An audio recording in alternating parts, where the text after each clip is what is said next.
Thomas the Tank Engine wouldn't stop being a nuisance. Night after night, he kept the other engines awake. "I'm tired of pushing coaches. I want to see the world." The other engines didn't take much notice, for Thomas was a little engine with a long tongue.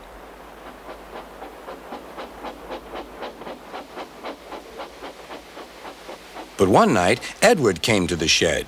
He was a kind little engine and felt sorry for Thomas. "I've got some freight cars to take home tomorrow. If you take them instead of me, I'll push coaches in the yard." "Thank you," said Thomas. "That will be nice." Next morning, Edward and Thomas asked their drivers, and when they said yes, Thomas ran off happily to find freight cars.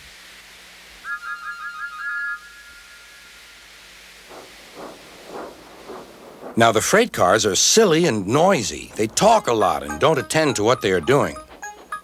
And I'm sorry to say they play tricks on an engine who is not used to them. Edward knew all about the freight cars. He warned Thomas to be careful, but Thomas was too excited to listen.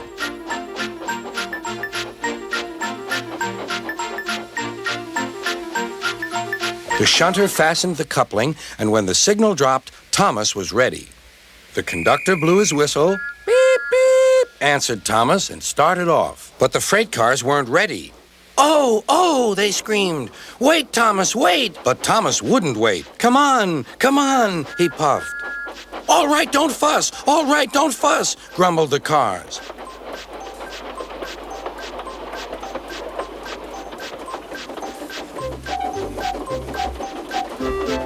Thomas began going faster and faster. "Whoosh!" he whistled as he rushed through Henry's tunnel.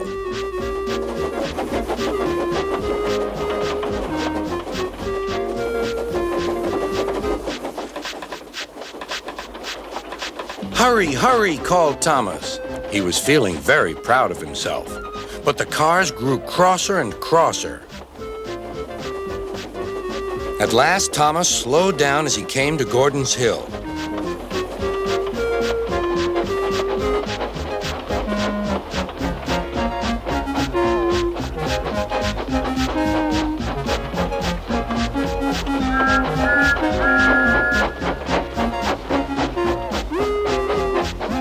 "Steady now, steady," warned the driver as they reached the top.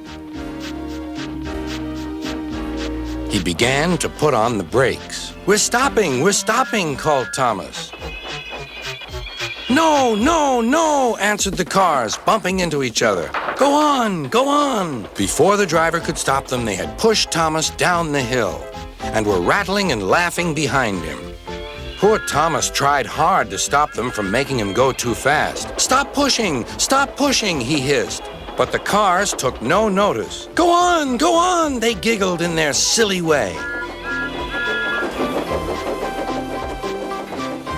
"There's the station. Oh dear, what shall I do?" cried Thomas. They rattled straight through and swerved into the goods yard. Thomas shut his eyes. "I must stop."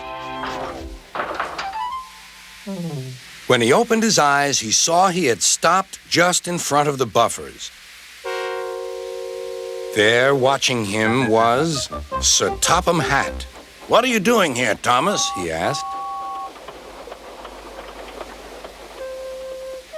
"I've brought Edward's freight cars," Thomas answered.